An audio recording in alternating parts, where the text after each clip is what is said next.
The delusion of the free world. Hello, I'm Sensu, and this is my blog thing. So, thought I'd do a podcast on not the Zeitgeist movement or the Venus Project specifically, because there's so much content out there already. I don't really need to touch upon that, and I don't really want to, because it's an old argument.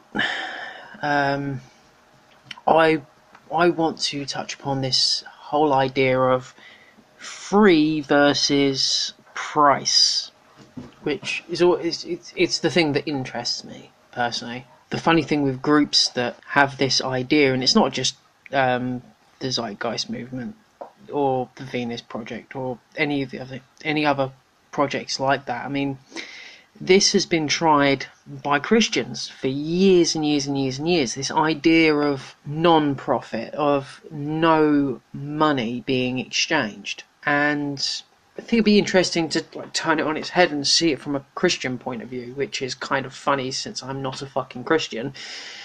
Or a Christian.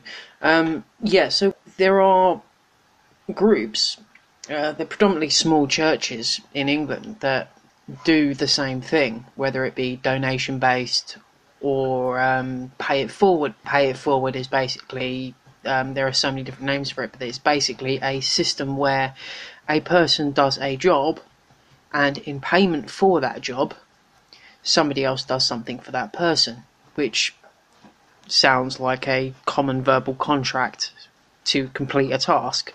A social contract to complete a task. So there's this idea that we don't need money, and people that think like that really don't understand the way nature works and how spite works.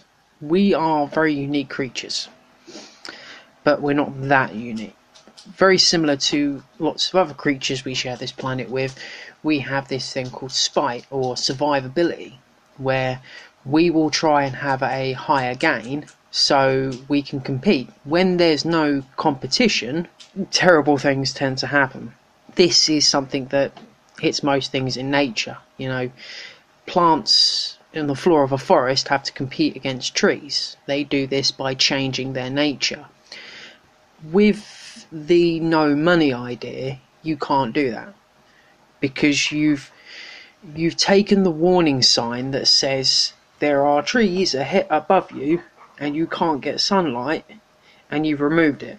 So now that plant doesn't know that it may need darker or lighter foliage to get more of that light in, or it may not have wide enough leaves to get the photosynthesis it needs because it doesn't have the information to compete.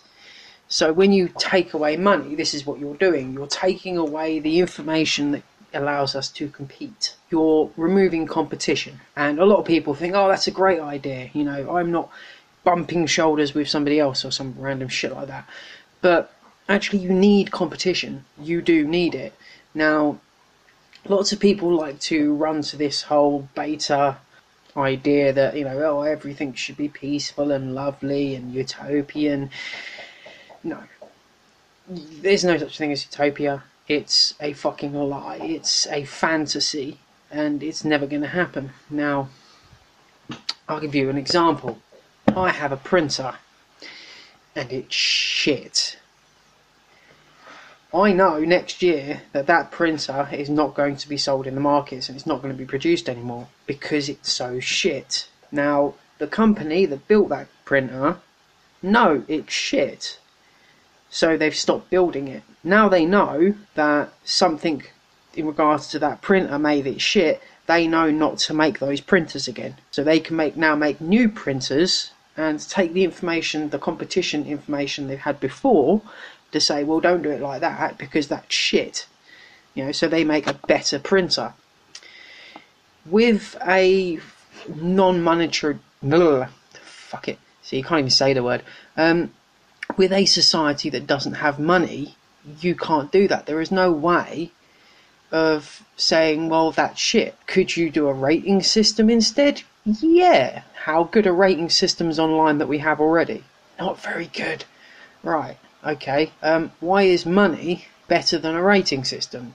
well, let's see. A rating system, the customer isn't at a loss. You know, the customer can rate up or down, it doesn't matter. With a monetary system, the customer is at a loss. If the customer doesn't say, well, that's shit and I want my money back, there's no incentive to build a better printer. So things become crap. And it's the same in Christian churches when they do stuff like this. It stagnates, it falls to shit, and they stop doing it, and then somebody else does it, and there's this illusion that it's continuous, but it's not. It just breaks down because there is no competition. If you take away competition, you get stagnancy, you get laziness, you get ineffective ways of being better because you don't have the information. If you're never told that gravity exists, you may just walk off a fucking bridge or a cliff or whatever. So, yeah, I just thought I'd do a little thing on the whole free money, or whatever it's called, no money system. Free money. Oh, free money is even better.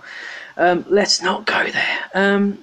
Yeah, so I just thought I'd put that out there. Anyone can complain and whinge, hey, my feelings, man. You can't do it that way because my feelings. But yeah, it's bullshit. It's absolute bullshit. You need money. You need competition.